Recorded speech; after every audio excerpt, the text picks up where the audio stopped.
If ye love me. I am Joe Richards and I live in Devon, so you might hear the sounds of the seagulls that accompany our life. 1957, and my mother takes me to see a faith healer.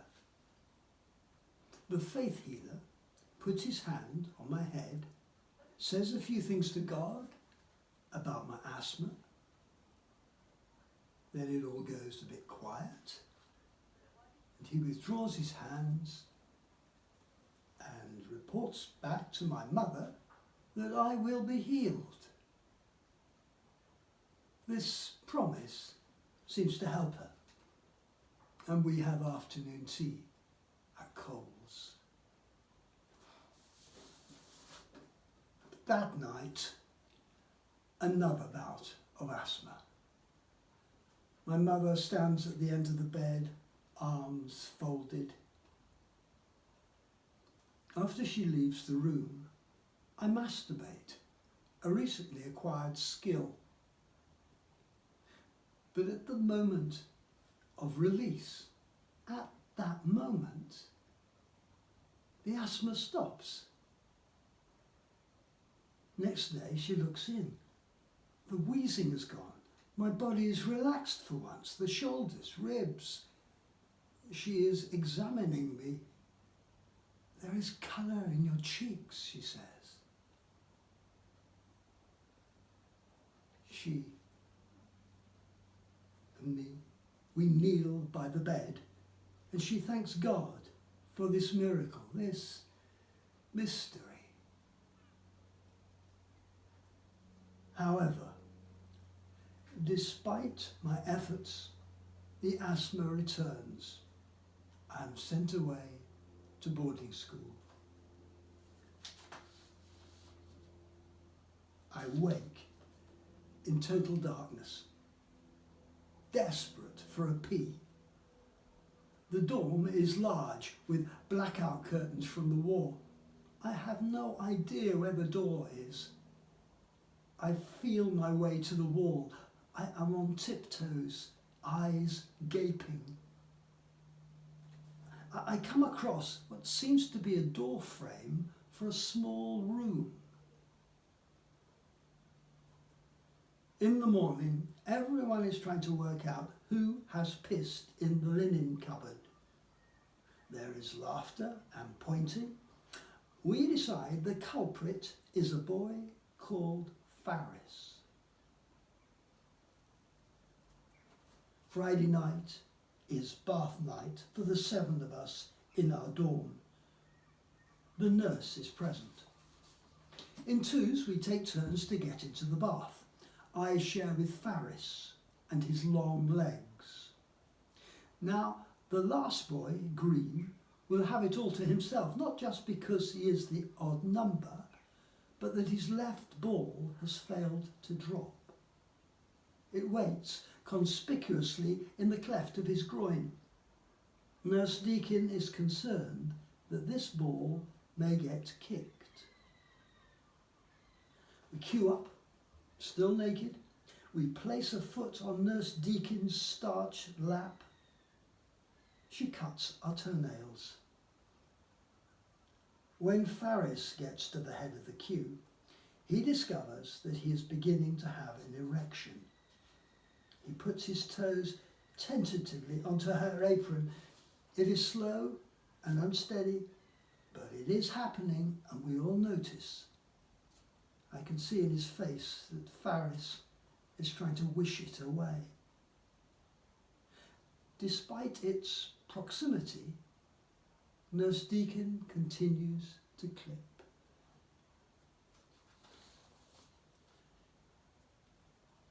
This prep school is set within a farm. I am assigned my job in fieldwork in charge of the Oxford Allen mowing machine. This mower is not for lawns but for scything through dense scrub.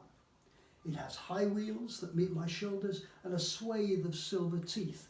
The throttle and the brake are almost out of reach. Listen to the silence, the choirmaster tells us.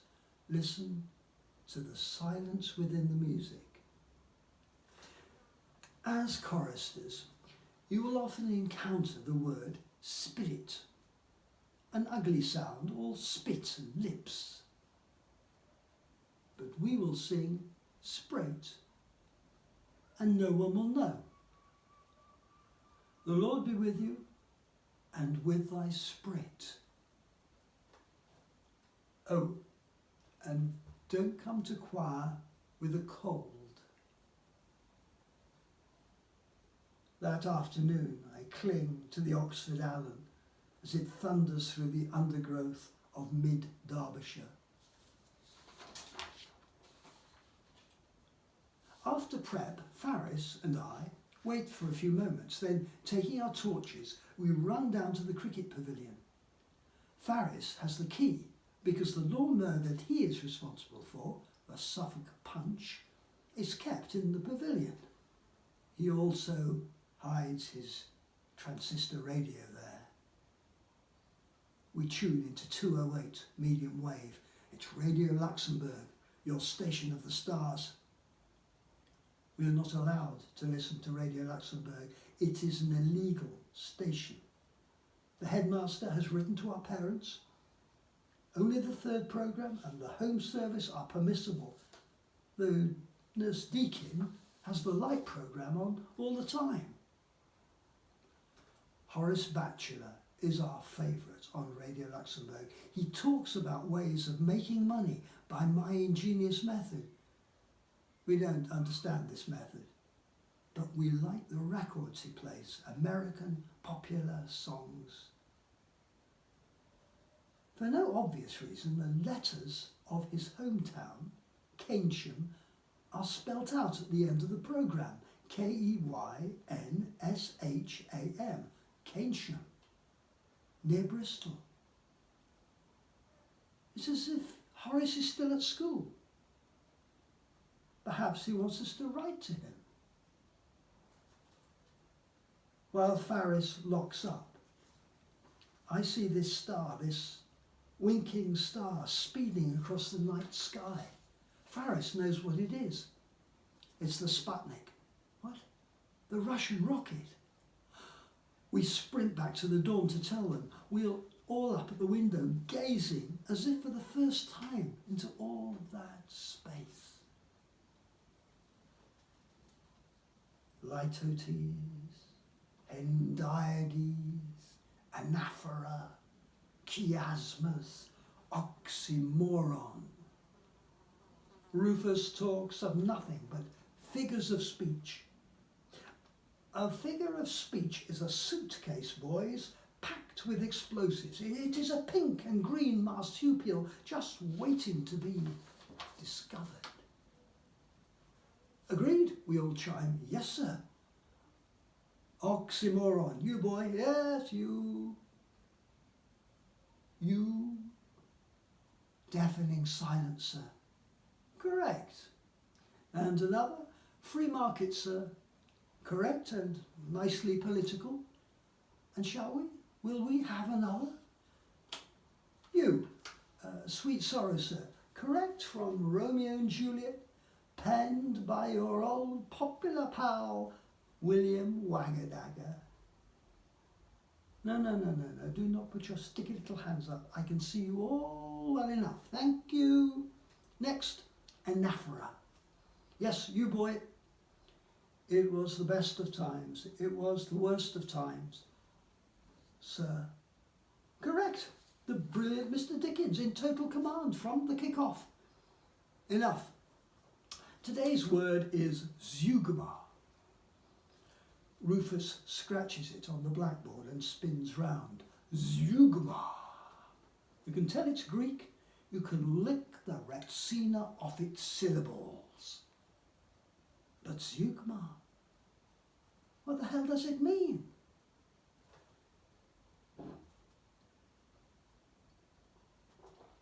topics in writing home.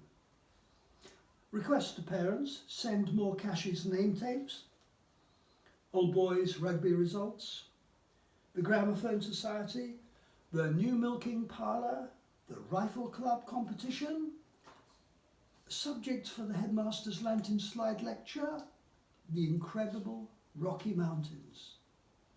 Reminder to parents, term ends Thursday, December the 19th. The train pulls into the Midland station. I look out for my mother. She's not there.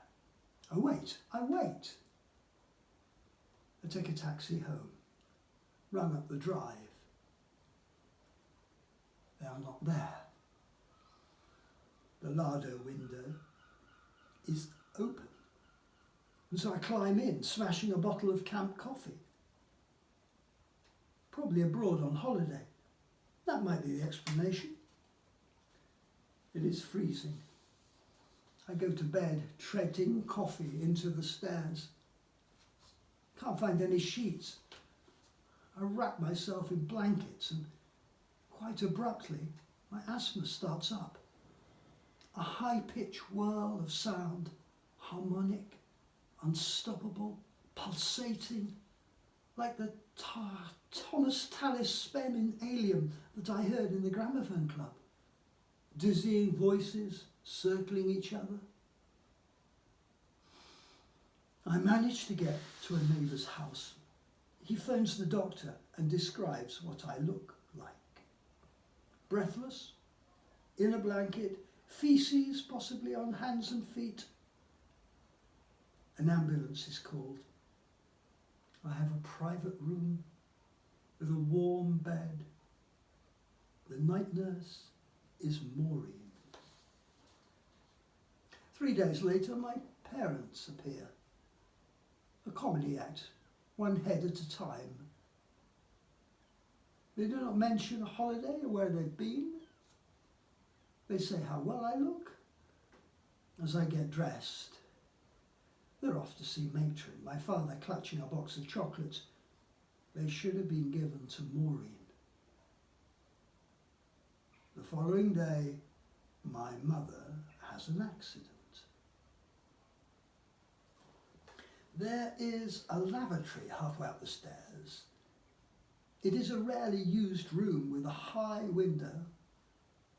My mother climbs onto the cistern, puts her head out so that she can smoke undetected. I am in the garden. I look up to see her face emerging from the wall, her hair apparently on fire. I scream. She slips off the porcelain, falling silently out of sight. She makes up a story of how she twisted her ankle, how she bumped her head, of the black eye that has now turned yellow. We drive down on Christmas Eve to be with my grandmother. We call my grandmother Bar. She lives with her silent secretary, Dec, in a Georgian mansion set in a park above the River Severn.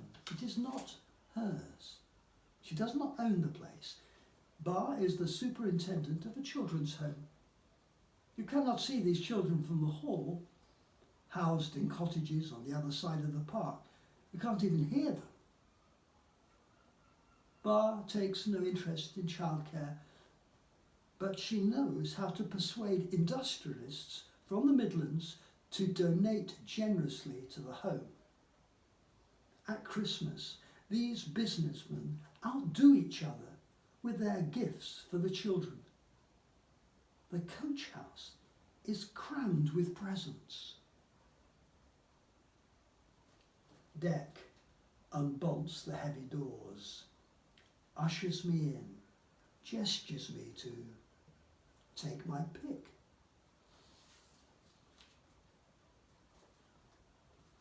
Christmas Day, and because of her yellow eye, my mother is spending it in bed. My father plays Santa Claus. We wait in the coach house. as the children cross the field in their best. Santa asks each child if they've been good boys and girls, as though he means it. They struggle with the answer. I quickly hand them their present. At lunchtime, Bar sits at the head of the table as we tuck into turkey. Bar smokes senior service, drinks Gordon's gin, and eats Jacob's cream crackers.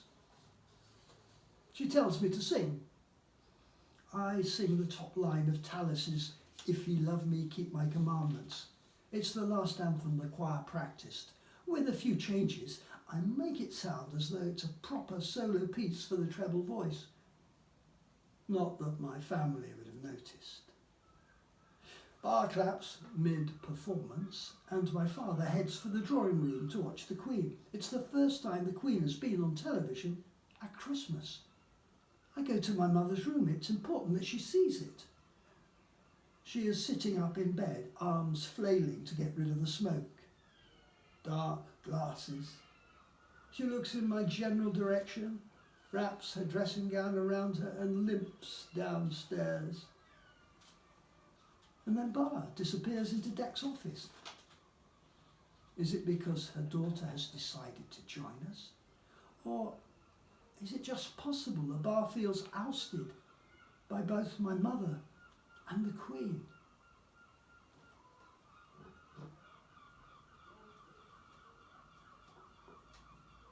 How can you have a Scottish accent and not be Scottish?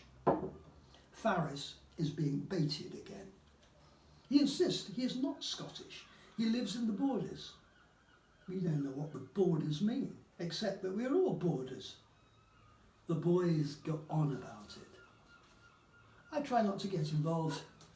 I practice hospital corners at the end of my bed.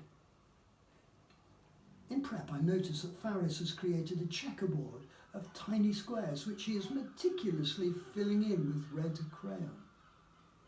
He unfolds it across both our desks. Each square represents an hour, every single hour, night and day, until the term ends and Faris can go home. We are watching heifers being dehorned. The farmer uses a heated rod which he burns into their skull. Brief smoke and a sickly smell. Then on to the next one before the metal cools. The farmer sees us, laughs, they're all right really, but they sway with the shock of it. One of them drops to the ground. As soon as the man goes, we slide under the fence and hold them. Days later, I'm told to report to surgery. Ringworm, a circular rash on my forehead that Nurse Deakin paints with purple iodine. The other boys who cradle the heifers have already been painted. We are noticed round the school. We are called the heifer lumps. It is the closest to being in a gang I have known. But the ringworm won't go away, and a nightly ointment appointment with Nurse Deakin leaves an indelible splash of purple. Whenever I pass her in the corridor, she sings, "Look at me, oh, look at me, oh." It's a song from the musical Salad Days. We both have the long-playing record. Faris joins in with her, but he doesn't know the words. There's a letter from my mother. She never writes, not even the card last term on my birthday. She tells me a story. When she was a little girl, she had a succession of nannies. Nanny after nanny was hired, sometimes just for a few days. If Bar thought that her daughter was getting too close to the nanny, she would accuse them of stealing, sack them. In the end, my mother is left on her own. Each boy has a napkin and a napkin ring. They're kept in a pigeonhole in the entrance to the dining hall. These rings are normally silver, but the other master The art master, who often chooses to have lunch with us, has one carved out of ivory. He draws miniature portraits of boys on its yellowy surface. He shows the picture around, then wipes it off with his napkin. One day, he finds that someone else has drawn on it. Of him, the big black glasses, the tiny eyes. He looks across our table. Even before the question is put, each of us has answered, "No, sir." He stands. The dining room is silenced. Will the boy who has been scribbling on this ring please rise? I am prepared to wait. And he does, staring out at us, unblinking. Eventually, some of the juniors begin to cry. Nurse Deakin gets to her feet. I did it. I'm still shaking when Faris comes up to me. Would I like to swap the Oxford Allen for the Suffolk Punch? It's more my size, he says. I write home, tell them about the Suffolk Punch, that it has a 4-stroke engine and it's so easy to use, we should get one. And that I'm allowed off hockey this week to cut the cricket square, prepare the pitch ready for the summer term. I include a PS, the date and time that I will be arriving back at the Midland station and the number of the platform. I do not mention the nanny business. The mahogany box in the hall is raised on lion's claws. The lid is not easy to move, not only because it's heavy, but that there is a permanent stack of church magazines on top. The inside is lined with pale green lead. I seem to know that once it would have kept bottles of wine, a wine cooler. Now I discover that it contains a collection of old photographs. My mother is pictured dancing on ice, a face lit up with a bright smile I do not recognise. Her partner is straight out of a film. In a framed photo, he is spinning her on the point of one skate. The ice shoots up at the camera. There are photos of glamorous people in glamorous restaurants, photos of her swimming in a river with a white cap, men in woolen trunks lounging on a diving board. I think my father is there, sat on the bank, sporting a fez. Could be him. And then, slipped between the lead and the wood, are these letters. Hundreds of them. I put everything back and closed the lid. On Easter Sunday we go to church. My father is the church warden, so we sit on the front pew with me between my parents. I watch the choir critically. After a hymn, we kneel. My mother places her knees neatly on the hassock. She puts her hands together in prayer. My father grips the wooden gargoyle at the end of the pew and extends one knee painfully down towards the cushion. It is in these positions that they begin, Our Father, which art in heaven. She prays to God as though he is family. My father is rather pleading with someone, lead us not into temptation, but deliver us from evil. I am in the middle of this.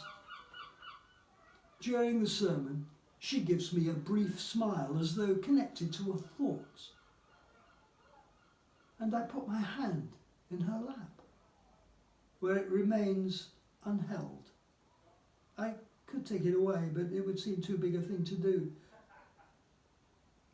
The organ announces the final hymn. I start to wheeze. The more I stifle it, the higher the register, spem inalium. Further along the road, people have noticed my mother is looking about her, my father at the vicar. I need to get out. She grabs my hand. Can't you just tone it down a bit? Use your hanky. Do try to hang on. But I can't. I pull away and shuffle along the road to the side door the choir use. After the service, she finds me outside, supported by a gravestone. Oh, there you are. Darling, come away for goodness sake, you're probably standing on someone. Summer begins with blanket beating. Up at 7, Farris and I tugging the tartan corner straight, then throwing our arms up to make a parachute and pulling it down to start again. Nurse Deakin slaps her apron in encouragement. Our doctor at home had warned my mother of the dangers of dust mite, that my bed should have no blankets, no curtains but blinds, no carpet but lino. And here I am, watching this fine dust, it's grey and black and red, rise in the morning air and fall on me. It is Whit Sunday, Whitsuntide, and today we are singing the Tallis. If ye love me, keep my commandments, and I will pray the Father, and he shall give you another comforter, that he may bide with you forever, e'en in the sprite of truth, the sprite of truth. It is a short procession from the main school to the chapel, 68 yards, the distance the choir need to sing the anthem. We put one foot directly in front of the other. I find it exciting, the heel almost touching the toe, the accuracy of placement, the transference of weight. The choir master has been instructing us on how to support the voice, to control the breath by drawing oxygen in through the nose as opposed to snatching the air through the mouth. I wonder if we look stupid, moving towards the chapel, nostrils flared. To the other boys, I suppose the cassock and the surplice and the ruff are the ridiculous thing. After the service, Conyers asks if I want to go shooting. He is a prefect who sings tenor. At home he has a dog called Charlie, a golden retriever. He shows me pictures of Charlie. We clamber up to the fringe of trees beyond the top field. Conyers fires. There is a blur of feathers and snapping twigs. Fetch, Charlie. And I do, rushing up to find the pigeon in the wet grass, its heart still beating, though its wings have stopped. Conyers reckons the seed spilling out of its crop is barley, and pretty fresh too, I'd say. At supper, the kitchen cooked the bird and the barley. I sit next to Conyers, picking at it.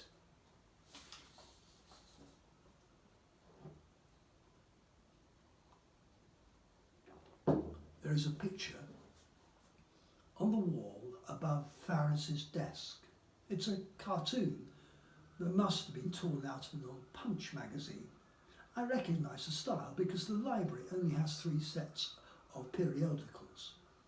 The National Geographic, some photojournals of concentration camps, and Punch.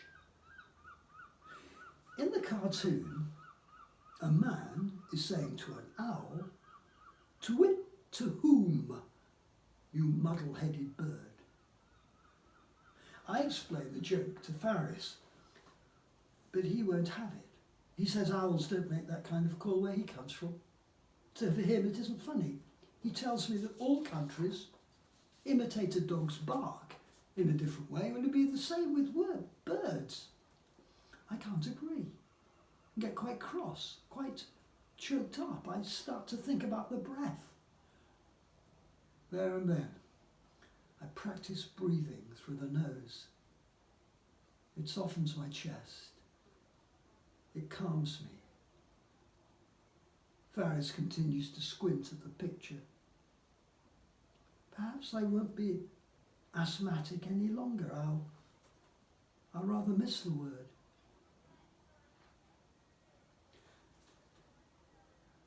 Gresham from Ashby de la Zouche is sitting with me by the gatehouse. It's the last day of term. We watch excited parents arrive, horns honking, collecting their boy, his trunk, his tuck box, and the thing he made in carpentry. Gresham decides to comment on each passing car. Jaguars a flash, Rovers dull, Morris Minor Traveller, quite fun if your mother's driving, the Hillman, ghastly, the Mercedes, German, the Austin, old-fashioned, the Vauxhall, nouveau. I wonder what Gresham will make of ours. Cars come and go until the entire school has gone, apart from Gresham and me. I don't care what car my parents drive, as long as they just hurry up. And then Mr. Gresham appears, in a red sports car of all things, and he's dripping Brill cream, and the trunk doesn't fit in the boot, and I have to help them lash it on the back of the car. An hour or two later, 3, I have lost time. I hear my name called. Nurse Deakin is running up the drive. Somehow, her white uniform signals distress. Your mother can't make it today, wants you to stay another night. Chip chop,